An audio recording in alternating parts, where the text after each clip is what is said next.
5ஆம் தேதி இந்த மும்மொழி கொள்கை சொல்லுவோம் அனைத்து கட்சி கூட்டம் வந்து ஏற்பாடு பண்ணிருக்காங்க. இதை பத்தி உங்களுக்கு நீங்க எது கலந்துக்கிறீங்களா? அனைத்து கட்சி கூட்டத்துல அது ஒரு ஆகாவிரி கூட்டம்.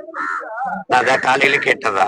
அதுல பங்கேற்கிற ஒவ்வொரு கட்சியினுடைய மொழிக் கொள்கை நிலைப்பாடு என்ன, முதல்ல எங்களை எத்தனை காலத்துக்கு ஏமாத்துறதுன்னு திமுக முடிவெடுத்திருக்குன்னு பேசுவோம்.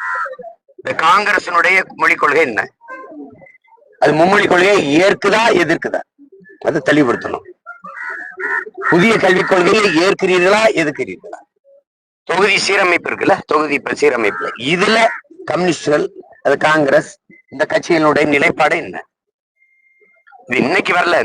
இந்த தொகுதியை நாங்க சீரமைக்கிறோம், இங்கே சீரமைக்கிறோம்னு ஐயா கருணாநிதி அவர்கள் சீரழிச்சது தெரியுமில்ல உங்களுக்கு. எந்த சமூகத்துக்கும் ஒரே இடத்துல வாக்கு குவியாம பிரிச்சு போட்டு, இப்ப எனக்கு தொகுதி கிடையாது, என்னுடைய தொகுதி இளையான்குடி, என் சொந்த தொகுதியை தூக்கி மானாமரில சேர்த்து அதை தனி தொகுதியாக்கி நாங்கெல்லாம் போட்டியிடவே முடியாது.